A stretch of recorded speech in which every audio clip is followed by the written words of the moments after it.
Genghis Khan विश्व का सबसे क्रूर शासक जिसने भारत पर कभी नहीं किया आक्रमण।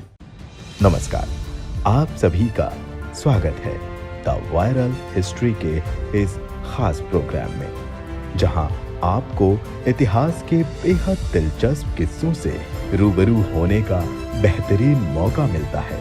तो आइए शुरू करते हैं आज एक नई पेशकश के साथ।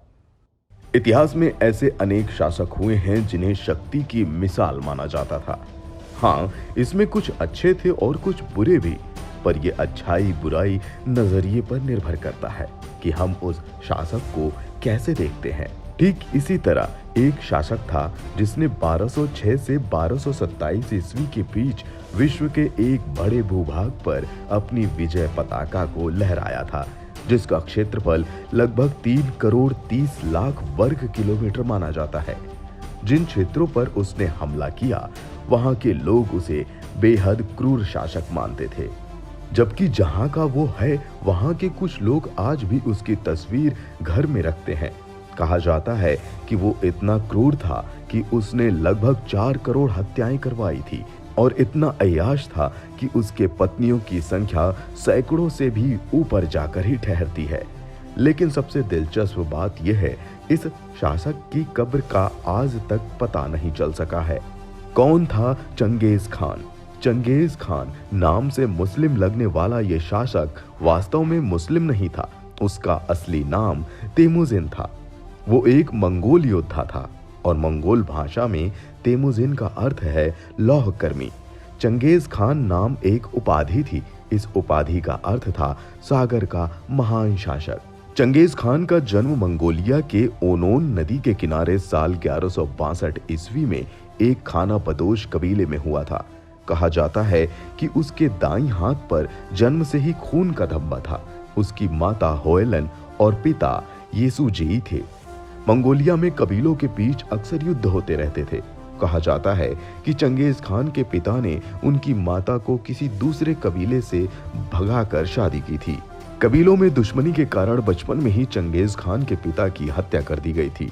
पिता की मौत के बाद लगातार एक के बाद एक विपत्तियों से निपटने के लिए उसने अनेक युद्ध किए।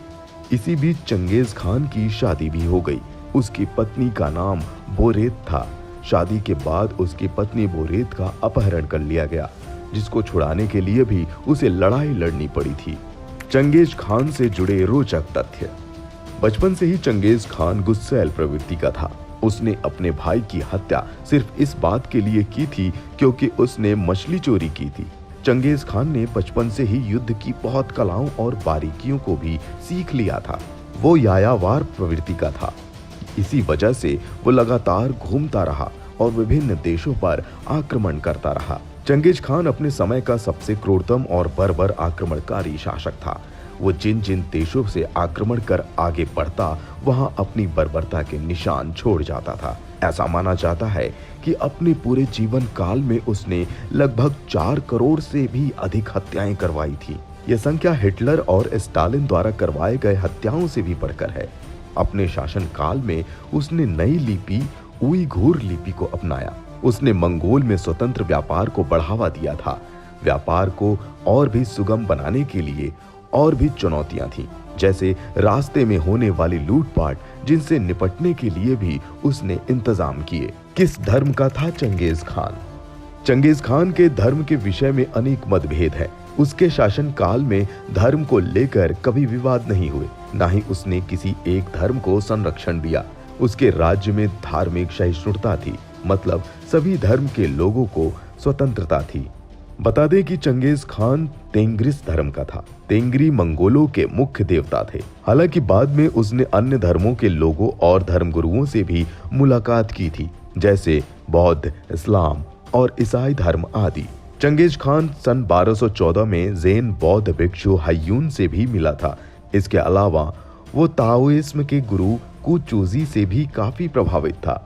इतिहासकारों के अनुसार जब मंगोलों की ताकत बढ़ने लगी तो वेटिकन के पादरी ने उसे ईसाई धर्म को अपनाने के लिए मनाने की भी कोशिश की थी। हालांकि ये संभव नहीं हो सका था। चंगेज खान ने भारत पर क्यों नहीं किया आक्रमण? ऐसा कहा जाता है कि चंगेज खान भारत की ओर बढ़ा जरूर था, पर कभी आक्रमण नहीं किया। ऐसे में ये प्रश्न उठता है कि इतना शक्तिशाली शासक जो जिस देश पर चाहता उस पर कब्जा कर सकता था, आखिर उसने भारत पर आक्रमण क्यों नहीं किया? चंगेज खान ने अपने विजय रथ को गजनी और पेशावर तक पहुंचा दिया था। गजनी जो वर्तमान का अफगानिस्तान और पेशावर वर्तमान का पाकिस्तान है। उस वक्त ख्वारिज्म वंश का शासक अलाउद्दीन मोहम्मद था। बता दें कि चंगेज खान ने उसे कैस्पियन सागर की ओर भगा दिया था। उसका उत्तराधिकारी हुआ जलालुद्दीन मंगवर्नी, जो भागकर भारत चला गया।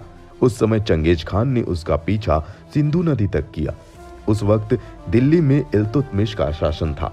मंगवर्नी ने इल्तुतमिश से सहायता मांगी, पर इल्तुतमिश को चंगेज खान की शक्तियों का पता था, इसलिए उसने मंगवर्नी की सहायता को राजी नहीं हुआ। चंगेज खान की योजना थी कि वो सिंधु नदी को पार कर भारत पर आक्रमण करते हुए असम के रास्ते मंगोलिया की ओर निकल जाएगा, लेकिन ऐसा करना संभव नहीं हो सका। सिंधु नदी के उस तरफ भौगोलिक स्थितियों की वजह से वो काफी गर्म जगह थी। इस तरह ज्यादा गर्मी और प्रतिकूल परिस्थितियों की वजह से एक ऐसा कारण बना कि चंगेज खान वहीं से वापस लौट गया, पर लौटने से पहले उसने जलालुद्दीन मंगवर्नी के लिए अपनी सेना की एक टुकड़ी वहीं छोड़ दी थी। लेकिन अब सोचने वाली बात यह है कि इतने बड़े शासक के निशान के लिए उसका मकबरा तो होना ही चाहिए था, या उसकी कोई तस्वीर। तो सबसे खास बात यह है कि आज तक किसी भी इतिहासकार के पास यह प्रमाण नहीं है कि चंगेज खान दिखने में कैसा था। इतिहासकारों को कुछ सिक्के जरूर मिले हैं जिनमें उसकी तस्वीर होती, पर वो भी स्पष्ट नहीं है। चंगेज खान जैसे बड़े शासक का मकबरा कहाँ है, ये भी आज तक नहीं पता चल सका है। हालांकि उस बड़े शासक की याद में एक मकबरे नुमा इमारत जरूर बनाई गई है, पर वास्तविक मकबरे का आज तक पता नहीं है। इसका कारण ये माना जाता है कि चंगेज खान की इच्छा नहीं थी कि कोई उसके मकबरे को जाने। इसलिए कहा जाता है कि उसके साथियों ने उसके मरने के बाद उसके मकबरे वाले क्षेत्र में दफनाने के बाद 1000 घोड़ों को दौड़ाकर जमीन को बराबर करा दिया था। साथ ही मंगोलिया में ये माना जाता है कि अगर उसकी कब्र मिलेगी तो ये उनके लिए सही शगुन नहीं होगा, लेकिन कोशिशें आज भी जारी हैं।